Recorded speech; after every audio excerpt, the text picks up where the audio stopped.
लोगों को कर्जा देता था एक आदमी, लोग लेके जाते थे, लेकिन उसका रिकॉर्ड था कि वो उसका पैसा लेके कोई मरता नहीं था, वसूल कर लेता था। और उसी इलाके में एक आदमी ऐसा था जो लोगों से कर्जा लेता था, इसका भी रिकॉर्ड था कि जिससे लेता तो उसको देता नहीं था। दोनों में टकरा गया। बोला दीजिए 3,000 लेके जाओ। कब देगा? बोला 1 महीना बाद। 1 महीना गुजर गया, पैसा नहीं मिला। सिपाही को भेजा, बोला कि भाई पैसा कहाँ दिया? बोला बस 3 दिन के बाद दे देंगे। उसकी बीवी बोली कि जिस आदमी से आप टक्कर लिए हैं बहुत खतरनाक आदमी, पैसा वापस कर दीजिए उसका। बोला तुम चुपचाप रहो, हम जान दे सकते हैं लेकिन अपना रिकॉर्ड नहीं तोड़ेंगे। मेरा भी तो रिकॉर्ड है, उसका वसूलने का रिकॉर्ड है, मेरा नहीं देने का रिकॉर्ड है। वो नहीं तोड़ेगा तो हम काहे तोड़ेंगे? 3 दिन भी गुजर गया, पैसा नहीं मिला। वो घोड़े पे चढ़ के सिपाही को साथ लेके चल, तो उसका घर पर, कहाँ घर है उसका? जब घर पे आया तो पता चला कि धोबी एक कपड़ा धोता घाट पर है। तो बस्ती जब निकला तो उसकी बीवी देख ली कि घोड़ा पे चढ़ के वही पैसा वाला आ रहा है, तो शौहर को बोला कि अब भी वक्त है, उसका पैसा दे दीजिए, नहीं तो खैरियत नहीं है। बोला तुम चुपचाप रहो, कुछ हो जाए हम अपना रिकॉर्ड नहीं तोड़े। बोला अब क्या कीजिएगा? अब तो रिकॉर्ड टूटबे करेगा, वो तो आ रहा है। बोला कि आ रहा है तो अभी भी चांस है, ये चारपाई में हम लेट जा रहे हैं, सफेद चादर ओढ़ा दो, तुम बैठ के रोना। वो आके पूछेगा क्या हुआ? बोलना कि नदी में डूब के मर गया।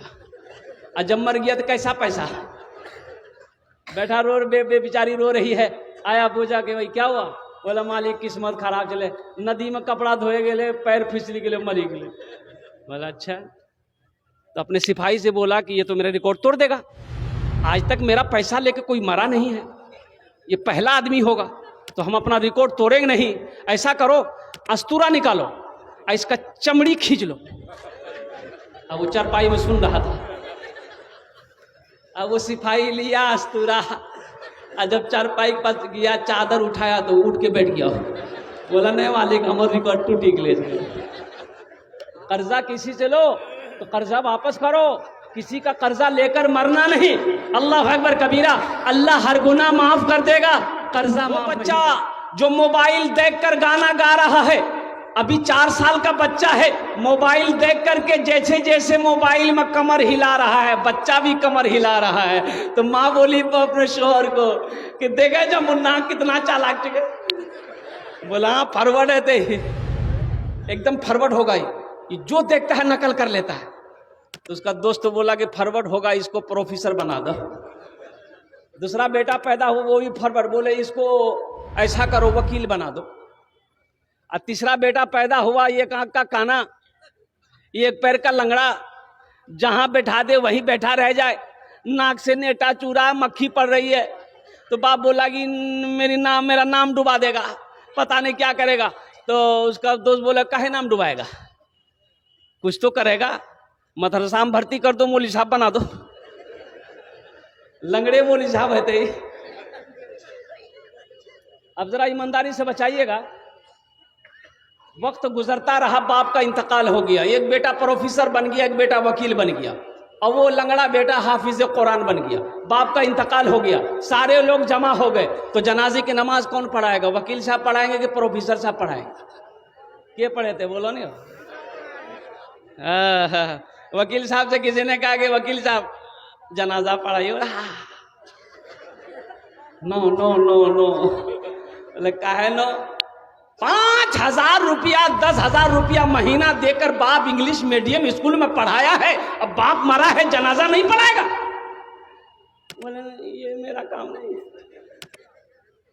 तो चलिए वकील साहब आप पढ़िए, बहुत अंग्रेजी झाड़ते हैं आप। बोले नहीं हमरो काम नहीं जगह। बोले फिर कौन पढ़ाएगा? बोले मेरा एक भाई हाफिज कुरान है ना, लंगड़ा है, वो पढ़ाएगा।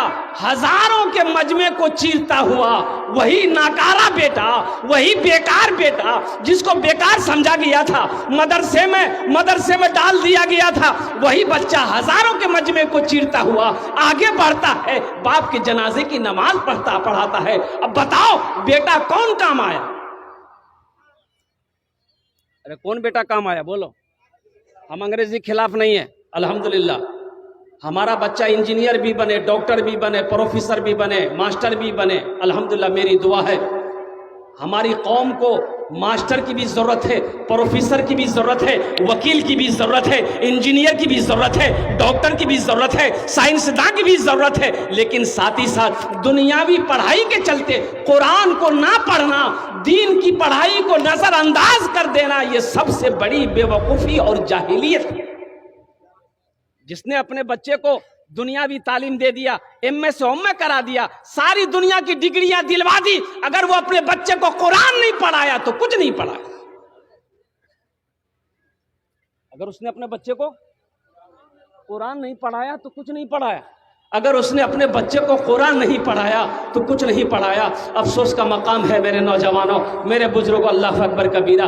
ऐसी किताब कहाँ मिलेगी? ना ऐसी किताब बनी आएगी, ना ऐसी किताब सुबह क़यामत तक आ सकती है। इस किताब की क्या खूबी मैं आपको बताऊं कि जिस किताब को छू लो छूने छूने का सवाब मिल जाए, जिस किताब को देख लो देखने का सवाब मिल जाए, जिस किताब को सुनो सुनो तो सुनने का सवाब मिल जाए, और जिस किताब को पढ़ो तो फिर सोने पे सुहागा है। फिर क्या कहना, एक हर्फ पे 10 नेकी मिलेगी। एक हर्फ पे पढ़ेंगे कितनी नेकियां मिलेगी? बोलिए, 10 नेकी मिलेगी। अलिफ लाम मीम कै हर्फ हुए? बोलो कितने हर्फ हुए? 30 नेकियां मिल गई। अलिफ लाम मीम 30 नेकियां मिल गई। और कुर्बान जाओ, खाने काबा को देखना सवाब है, माँ बाप के चेहरे को देखना सवाब है, आलिमों के चेहरे को देखना सवाब है, उसी तरीके से अल्लाह के कुरान को देखना भी सवाब है। सुभान अल्लाह बोले तो माशाअल्लाह।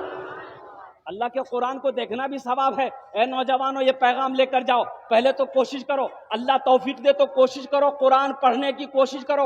उम्र की कोई कैद नहीं है। वो सहाबाए कराम, वो असहाबे सुफ़ा का चबूतरा, इमामुल अंबिया पढ़ाने वाले और पढ़ने वाले हजरत अबू बकर सिद्दीक थे, हजरत उमर फारूक थे, हजरत उस्मान गनी थे, हजरत अली थे, हजरत तलहा थे, हजरत जुबैर थे, हजरत साद थे। हा पढ़ाने वाले इमामुल अंबिया थे और जिनकी उम्र की कोई कैद नहीं है। पढ़ने वाले सहाबाए कराम थे जिनकी उम्र की कोई कैद नहीं थी। पढ़ा रहे हैं अल्लाह के नबी और सहाबाए कराम पढ़ रहे हैं। तो इसलिए कुरान पढ़ने की कोई उम्र नहीं है। ऐसा नहीं कि अब 60 साल की उम्र हो गई अब हम कुरान नहीं पढ़ पाएंगे।